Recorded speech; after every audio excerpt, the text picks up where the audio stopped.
My dear student, goal physics YouTube চ্যানেলে আমি AG sir আলোচনা করছি আলোক বিজ্ঞানের মূলত রিফ্লেকশন, রিফ্রাকশন এবং ডিসপারশনের উপর কিছু এমসিকিউ নিয়ে।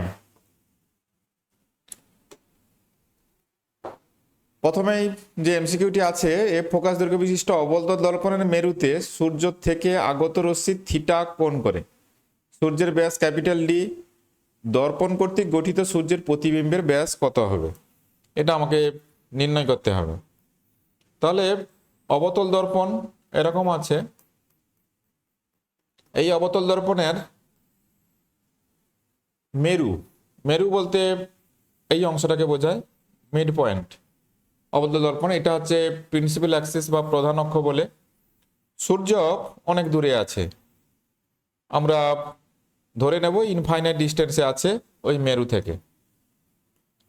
এইভাবে একটা কোণ উৎপন্ন করেছে। এই কোণটার ভ্যালু থিটা রেডিয়ান দেওয়া আছে, এটা থিটা।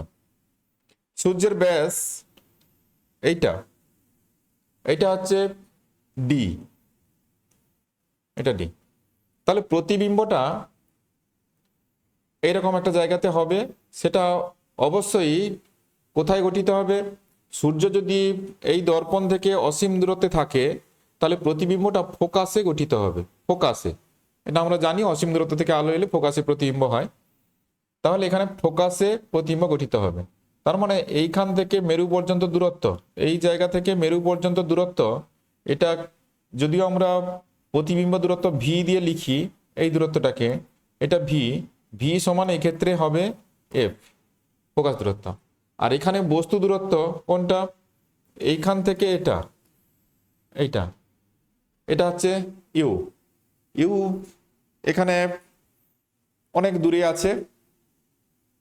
তাহলে আমরা এক্ষেত্রে লিখতে পারি এটা থিটা কোণ, রেডিয়ানে আছে যেহেতু, ডি সমান ইউ ইন্টু থিটা, এই ফর্মে লেখা যাবে।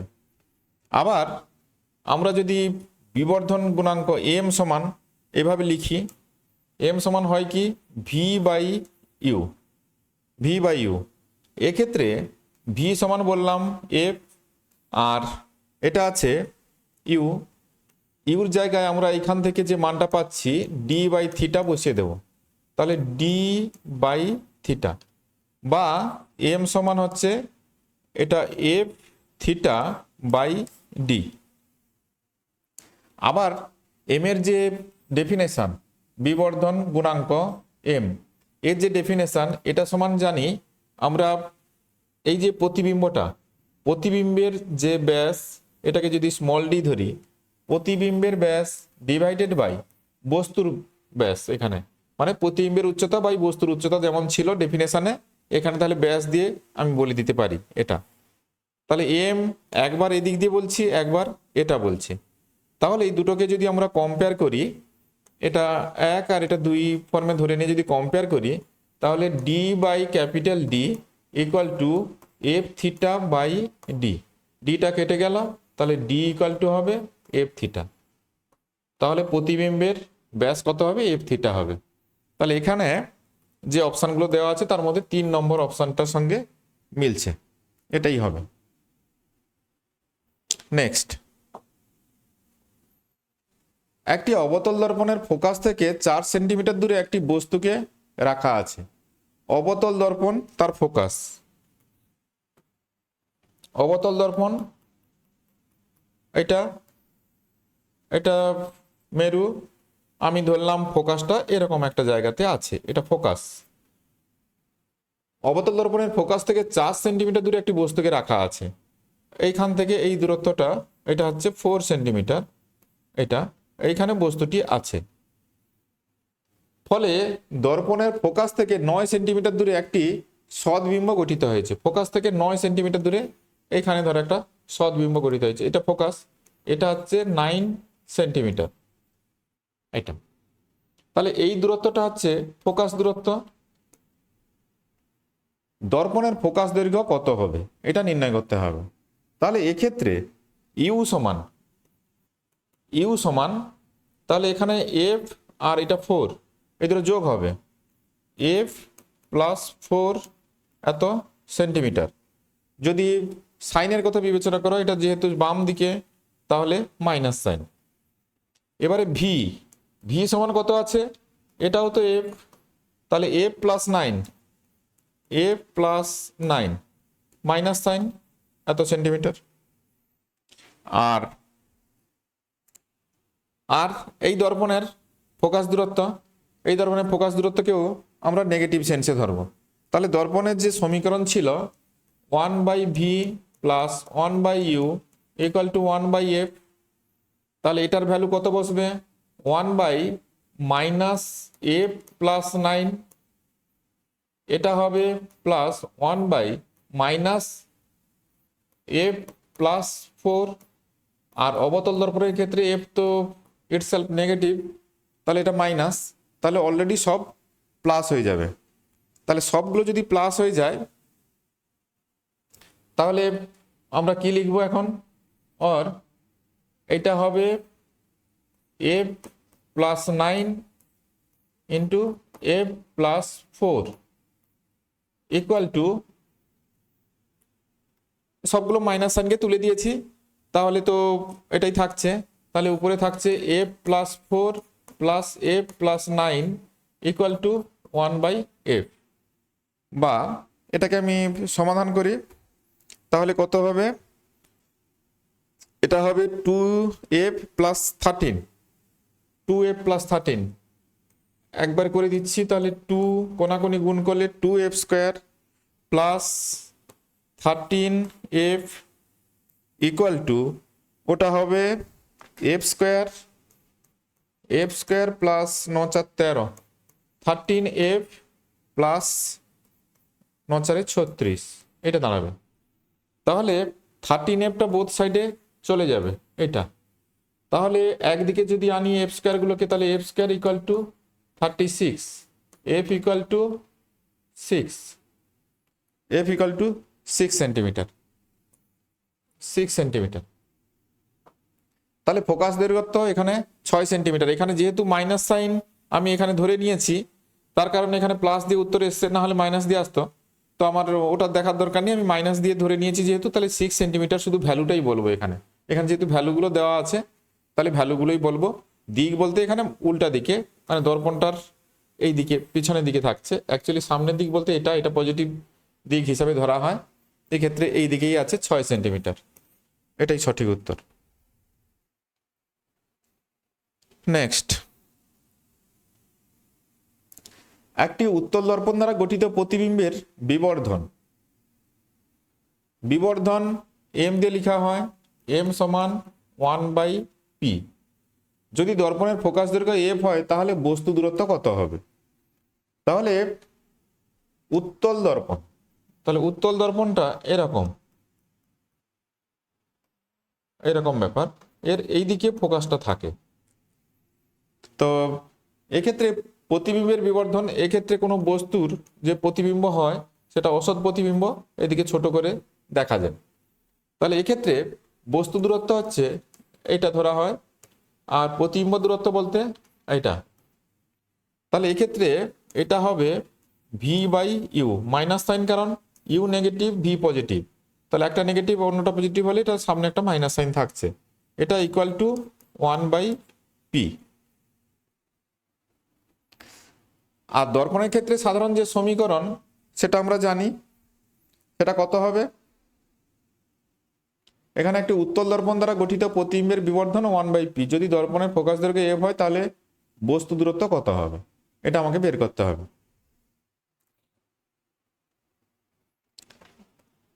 তাহলে এখানে আমরা দর্পণের যে সাধারণ সমীকরণ 1/v 1/u equal to 1/f।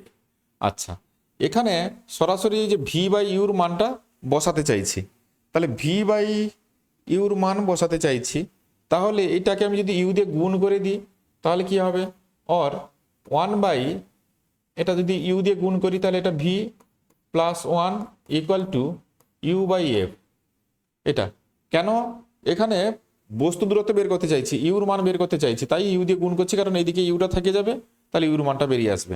তাহলে এটাকে আমি কিরকম লিখবো, এটা v/u সমান 1/p, তাহলে u/v সমান অনলি p হবে, with a negative sign +1 equal to u/f।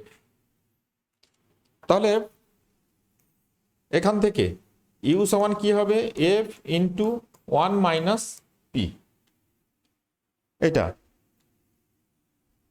f into 1 minus P.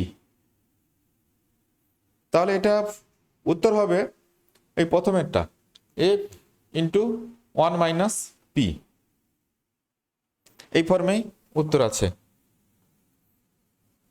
Next problem দেখো,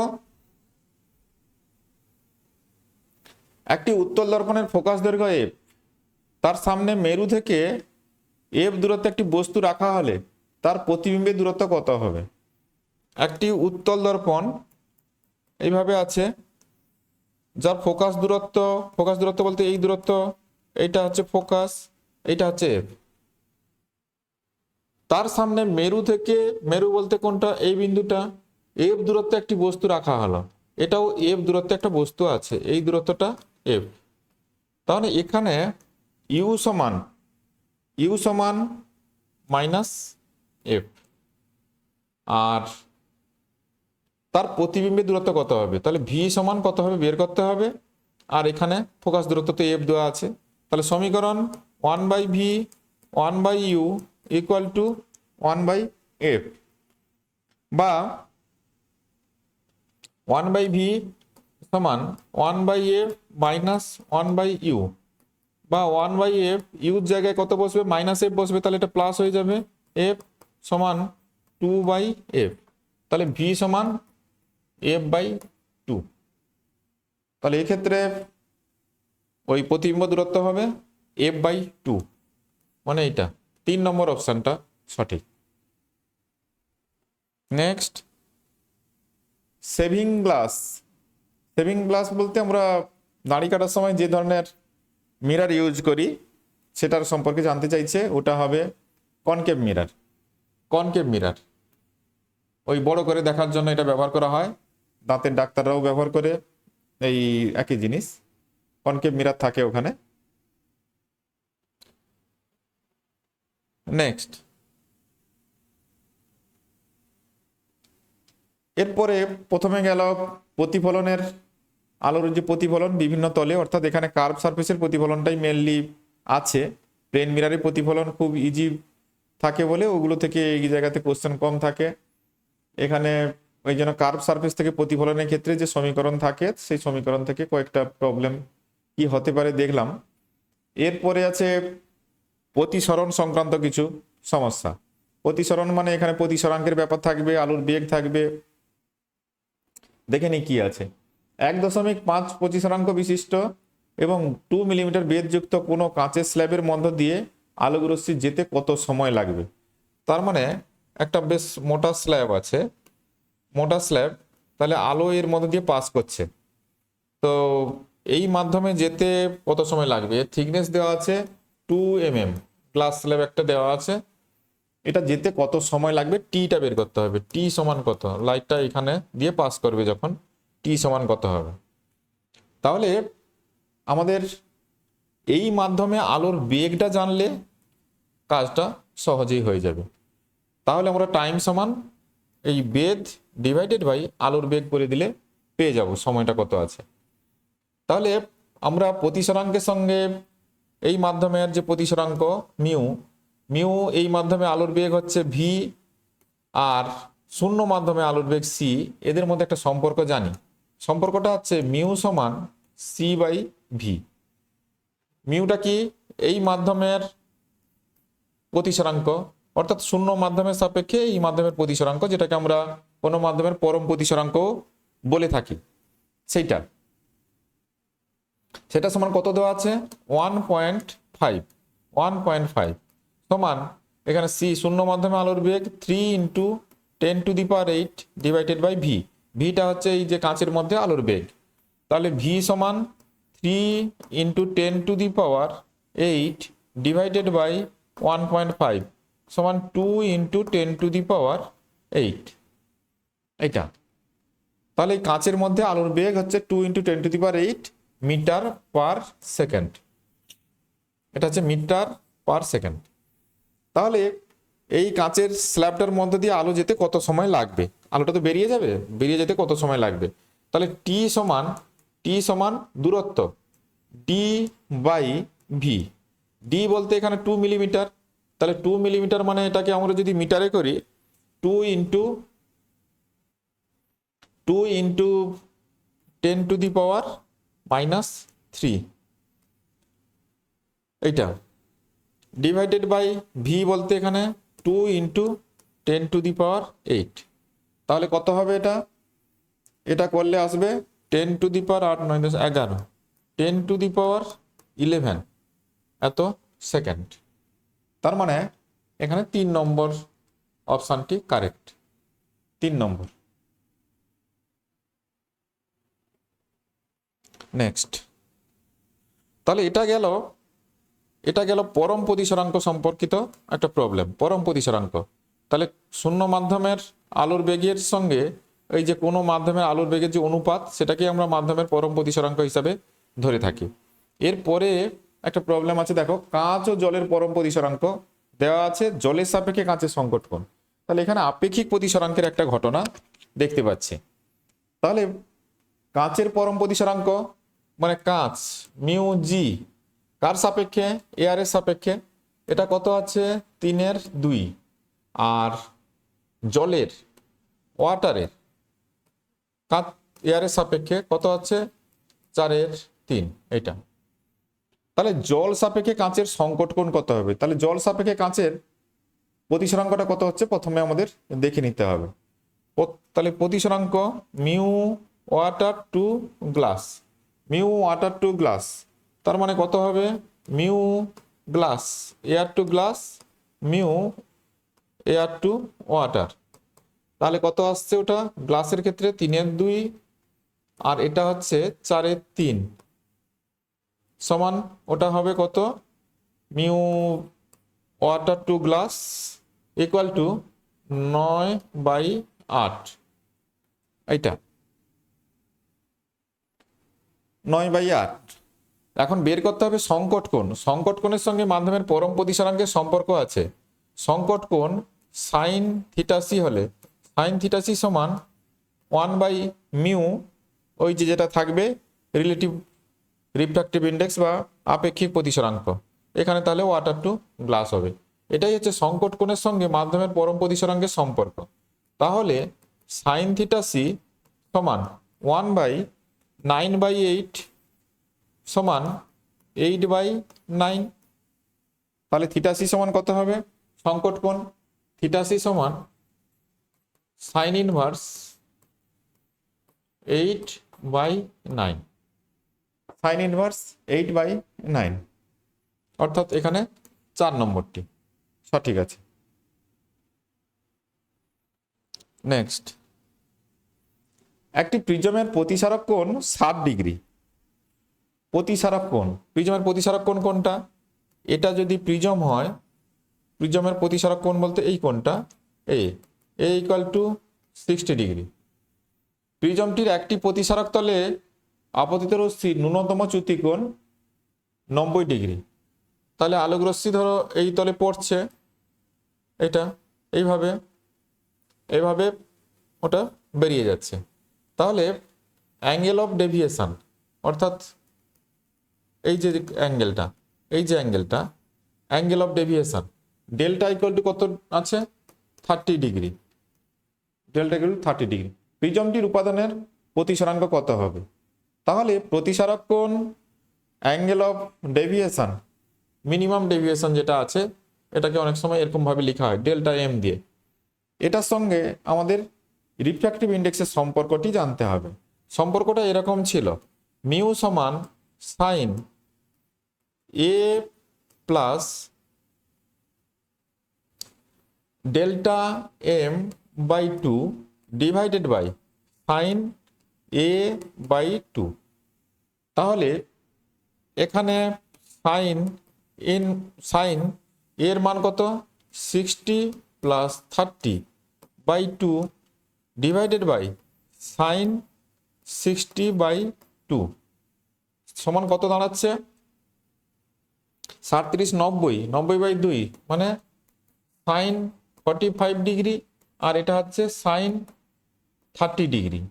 সাইন 45 মানে 1/√2, আর এটা হচ্ছে 1/2। তাহলে 2 উপরে যাবে, নিচে 2, আলটিমেট দাঁড়াচ্ছে কত? √2। √2 সমান কত? 1.4, 1.411 এরকম দাঁড়াবে। √2 যা ভ্যালু সেটাই হবে, অর্থাৎ এই ভ্যালুটা হবে 1.41, 1.41। নেক্সট, প্রদত্ত কোণটি পূর্ণ অভ্যন্তরীণ প্রতিফলনের সঙ্গে সম্পর্কযুক্ত? কোণটি পূর্ণ প্রতিফলনের সঙ্গে সম্পর্কযুক্ত? দেখো, প্রথমে দেওয়া আছে আলোকবাহী তন্তু অপটিক্যাল ফাইবার। অপটিক্যাল ফাইবারে লাইট যখন পাস করে, এটা যদি অপটিক্যাল ফাইবারের কোর অংশ হয়, যখন কোনো লাইট প্রবেশ করে বারবার এভাবে অভ্যন্তরীণ পূর্ণ প্রতিফলনের মাধ্যমে কোরের মধ্য দিয়ে পাস করে এটা, তাহলে এটা অভ্যন্তরীণ পূর্ণ প্রতিফলনের সঙ্গে জড়িত একটা যন্ত্র বলা যেতে পারে। আর মরীচিকা, আমরা তো জানি মরীচিকা অবশ্যই অভ্যন্তরীণ পূর্ণ প্রতিফলনের কারণেই সৃষ্টি হয়। মরীচিকা হবে, এটা ঠিক, এটাও ঠিক। হিরে চকচক করে পূর্ণ প্রতিফলনের কারণে, অর্থাৎ সঠিক উত্তর হবে সবকটি। সবকটি ঠিক আছে এখানে, ডির উত্তর, মানে এখানে 4 নম্বর উত্তরটাই সঠিক আছে। নেক্সট, যখন কোনো আলোকরশ্মি বায়ু থেকে কাঁচ মাধ্যমে প্রবেশ করে। আচ্ছা, বেশ গুরুত্বপূর্ণ প্রশ্ন, এটা সকলেই জানে, এটা খুব সহজ সরল প্রশ্ন। তাহলে আলোকরশ্মি, এটা ধরো কোনো গ্লাস মিডিয়াম বা কোনো সলিড মিডিয়াম অথচ ট্রান্সপারেন্ট, যার মধ্য দিয়ে আলোকরশ্মি সহজেই যেতে পারে। তাহলে আলোকরশ্মির এখানে 3টা জিনিস, যে কোনো তরঙ্গের ক্ষেত্রে 3টে জিনিস থাকে।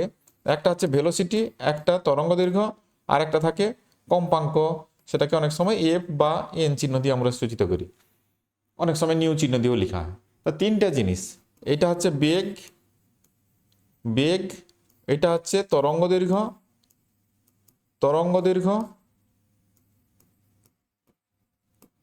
আর এটা হচ্ছে কম্পাঙ্ক।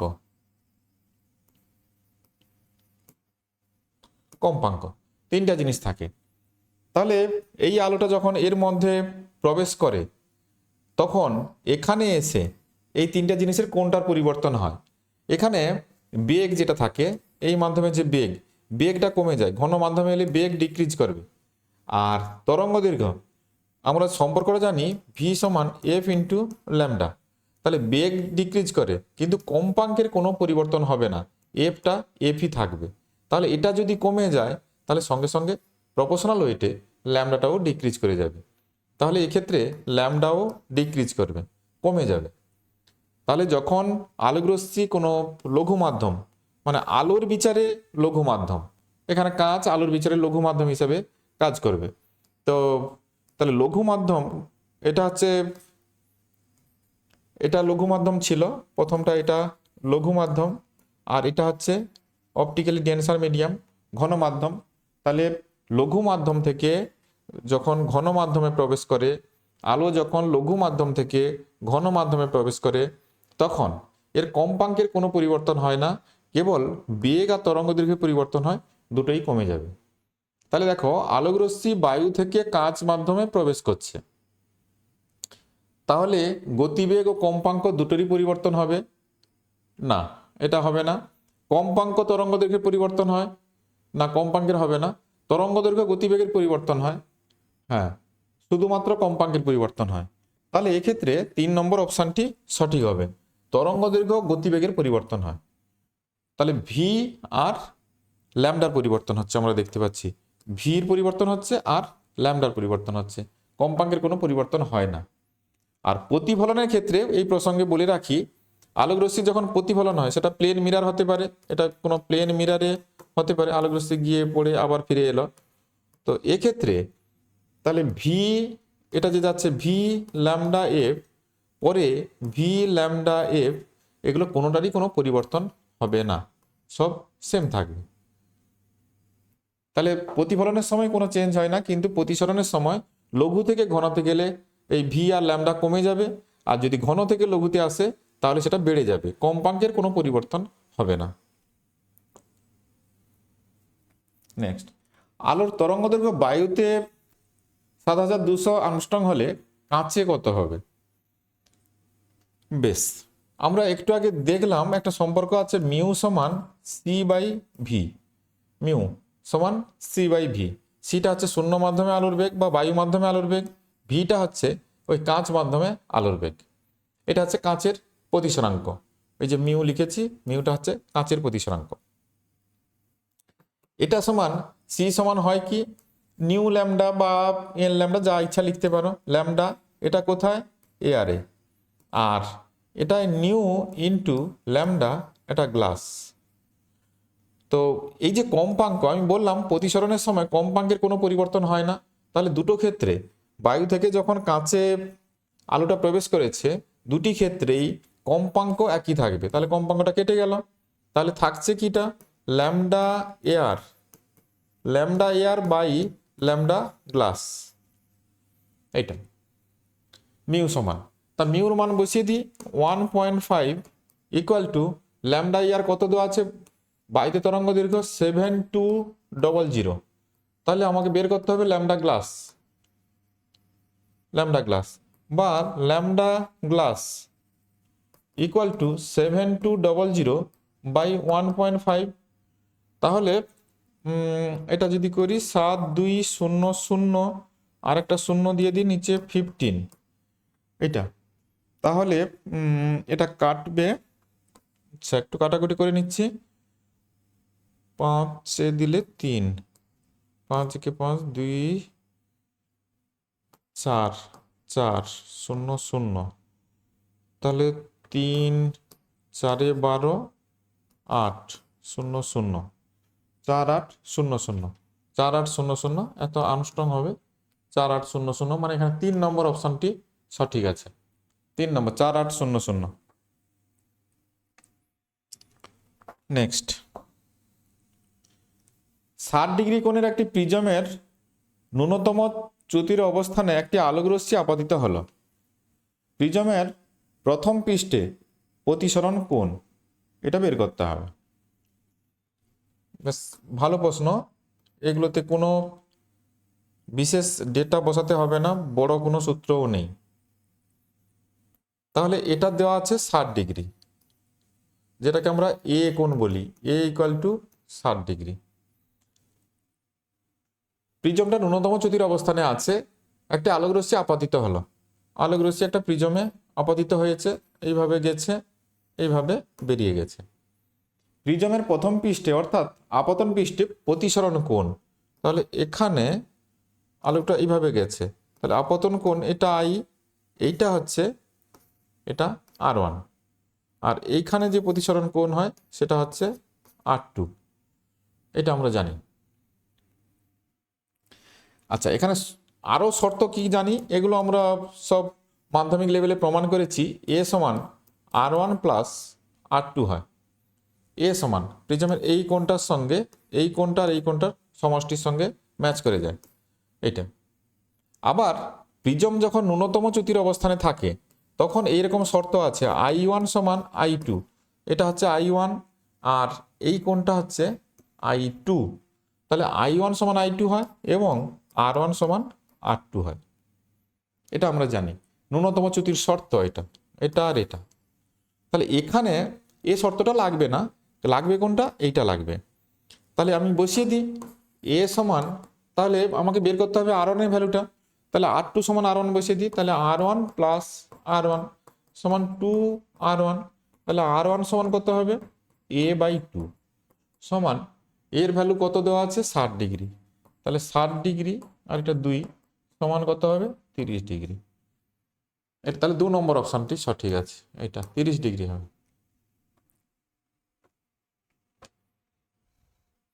এই অঙ্কটা আপাত দৃষ্টিতে দেখলে একটু প্রত্যেকে কনফিউজড হবে, কিন্তু অঙ্কটার ভিতরে কিছুই নেই, খুব ইজি অঙ্ক।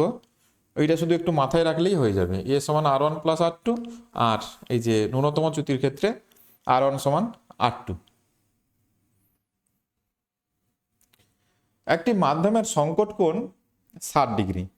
সংকট কোণকে থিটা সি দিয়ে আমরা লিখি, theta C equal to 60 degree. তাহলে মাধ্যমের প্রতিসরাঙ্ক কত হবে?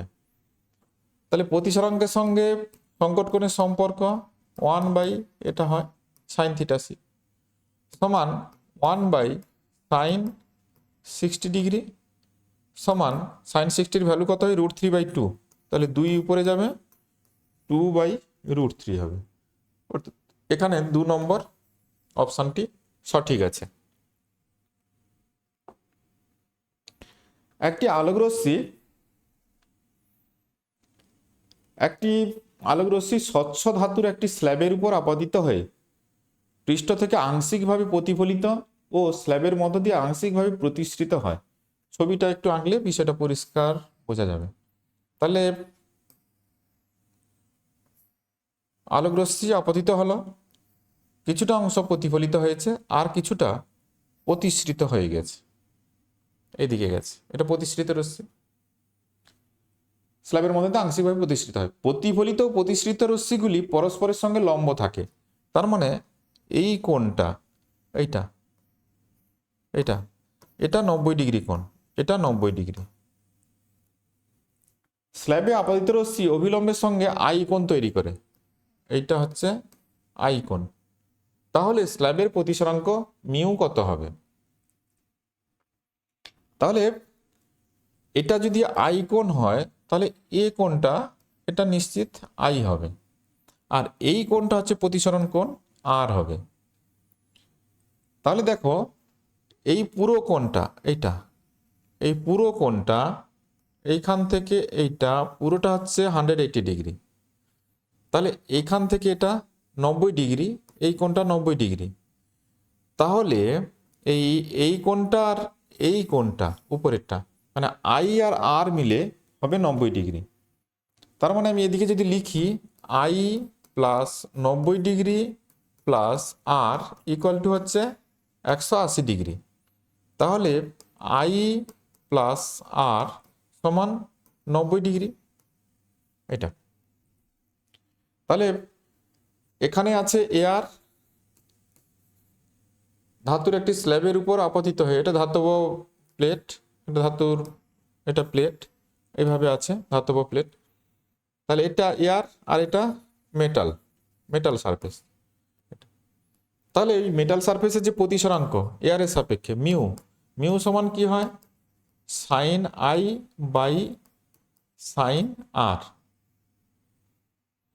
সমান সাইন আই সাইন আর সমান সাইন 90 ডিগ্রি মাইনাস আই সমান কত হবে সাইন আই আর sine 90 minus I equal to cos I সমান এটা হবে ট্যান আই।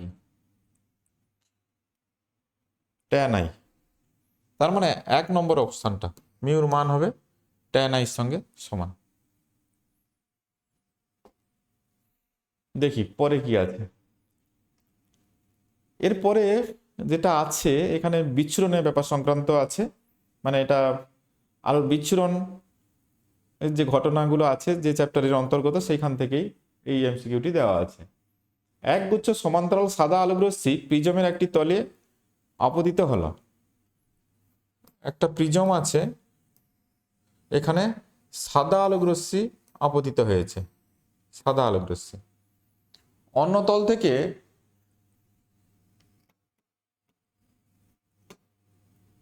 আমি এভাবে দিই, তাহলে অন্য তল থেকে এরা নির্গত হবে। নির্গত হওয়ার সময় আলোতে ঘটবে কি কি ঘটবে, তাহলে সাদা আলো মানেই তো এখানে অবশ্যই আলোর বিচ্ছুরণ ঘটবে এইভাবে। আর কি থাকে, এই আলোটা এরকম সোজা যাওয়ার কথা ছিল, তাহলে দেখো এখানে বিভিন্ন রেগুলো বিভিন্ন অ্যাঙ্গেল করে এরা বেঁকে গেছে, তাহলে এক্ষেত্রে ডেভিয়েশনের একটা ব্যাপার থাকবে, প্লাস পরস্পর থেকে এরা আলাদা হয়ে যাবে, তাহলে দুটো ঘটনাই এখানে থাকবে। তাহলে সাদা আলো বলে এরা এভাবে বিচ্ছুরিত হচ্ছে, আর ডেভিয়েশন তো প্রিজম থাকলেই একটা ডেভিয়েশনের ঘটনা থাকবে। তাহলে নির্গত আলোতে কি ঘটবে? কৌণিক চ্যুতি আর বিচ্ছুরণ নয়, না এটা নয়। তাহলে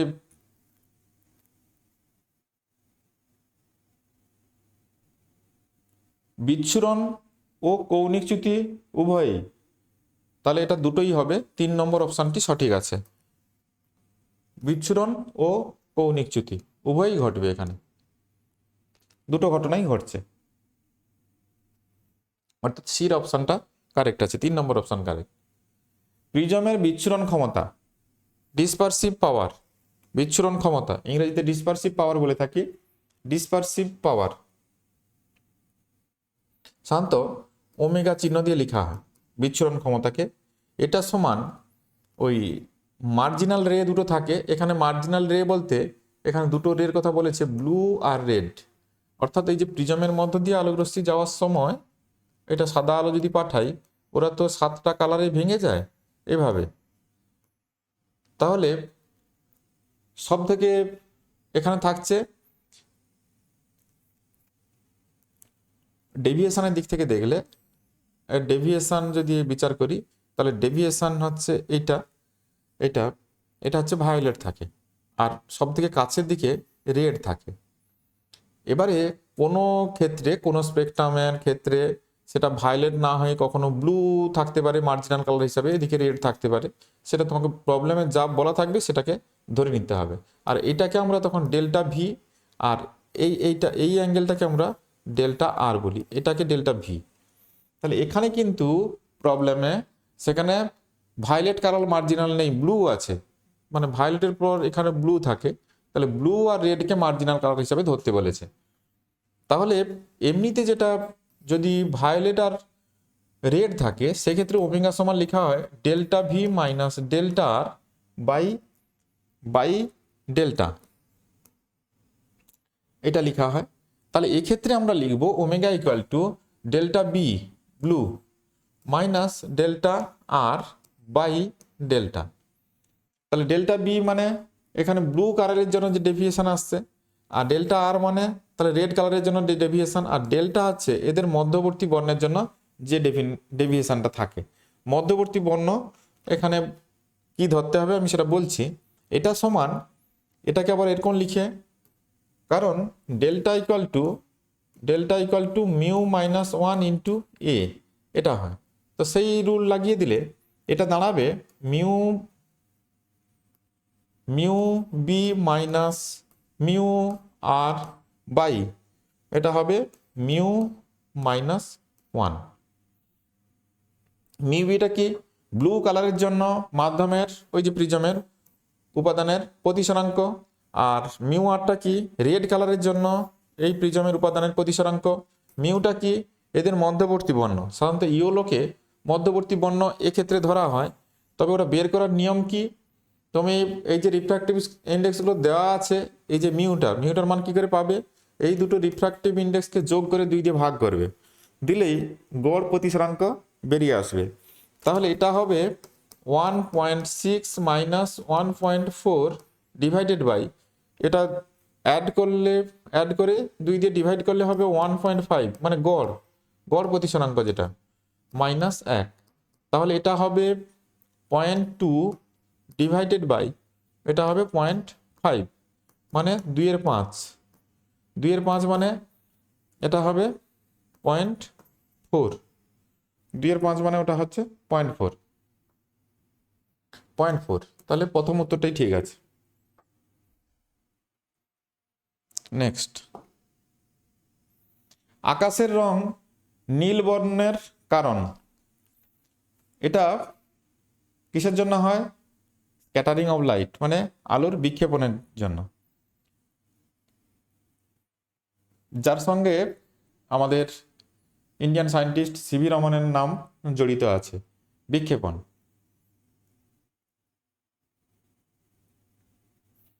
এটার সঙ্গে ওই তরঙ্গ দৈর্ঘ্যের সম্পর্ক আছে, র্যালের সূত্র আছে, এগুলো সকলেই আমরা জানি। তো সেটা তাহলে বিক্ষেপণ ব্যাপার আছে। আচ্ছা, নেক্সট, তাহলে এটা হলো এটা।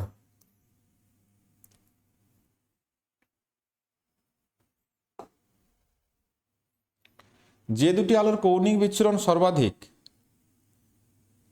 যে দুটি আলোর কৌণিক বিচ্ছুরণ সর্বাধিক, এখানে যা দেওয়া আছে তার ভিত্তিতে বলতে হবে।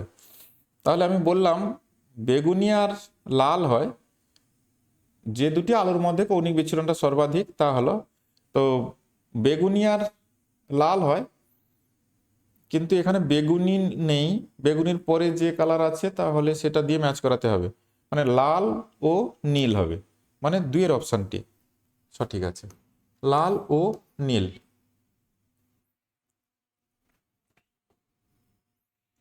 নেক্সট, হাইড্রোজেন বর্ণালী, এখানে স্পেকট্রামের ব্যাপার আছে সিলেবাসে। হাইড্রোজেন বর্ণালী, হাইড্রোজেন বর্ণালী এটা রেখা বর্ণালী তো অবশ্যই রেখা বর্ণালী, কিন্তু হাইড্রোজেন বর্ণালী এবারে এমিশন স্পেক্ট্রা না অ্যাবজর্পশন স্পেক্ট্রা, এটা নিয়ে যদি বলা যায় এটা দু ধরনেরই হতে পারে। রেখা বর্ণালী কিন্তু সেটা নিঃসরণ বর্ণালীও হয়, শোষণ বর্ণালীও হয়। যদি ইলেকট্রন উত্তেজিত অবস্থা থেকে ভূমিস্তরে আসে সেক্ষেত্রে নিঃসরণ বর্ণালী পাওয়া যায়, আবার যদি উল্টাটা হয় ভূমিস্তর থেকে অন্য কোনো স্তরে সংক্রমিত হয় সেক্ষেত্রে শোষণ বর্ণালী হয়। তাহলে এটা শোষণ বর্ণালী আর নিঃসরণ বর্ণালী দুটোই সম্ভব, কিন্তু রেখা বর্ণালী হবে। তাহলে প্রথমে যে অপশান দেওয়া আছে পটি, তাহলে পটি হবে না, নিরবিচ্ছিন্ন এটা নয়, পটি নয়, তাহলে রেখাই হবে। এটা শোষণও হতে পারে আবার নিঃসরণ বর্ণালীও হতে পারে, তাই এটা বোথ আর পসিবল যেহেতু, তো এখানে তো অপশান কোনো নেই, তো এই যে অপশানটা আছে এটাই ঠিক, রেখা বর্ণালী দিয়ে একটাই অপশান আছে আর ওটা শোষণ বর্ণালী আছে। ঠিক আছে, তাহলে আলোর প্রথমের যে অংশগুলো আছে সেটার আলোচনা এই পর্যন্তই। ইতিমধ্যে যারা চ্যানেলটিকে সাবস্ক্রাইব করনি অবশ্যই চ্যানেলটিকে সাবস্ক্রাইব করবে, আর যারা সাবস্ক্রাইব করেছো তারা লাইক শেয়ার করতে ভুলবে না।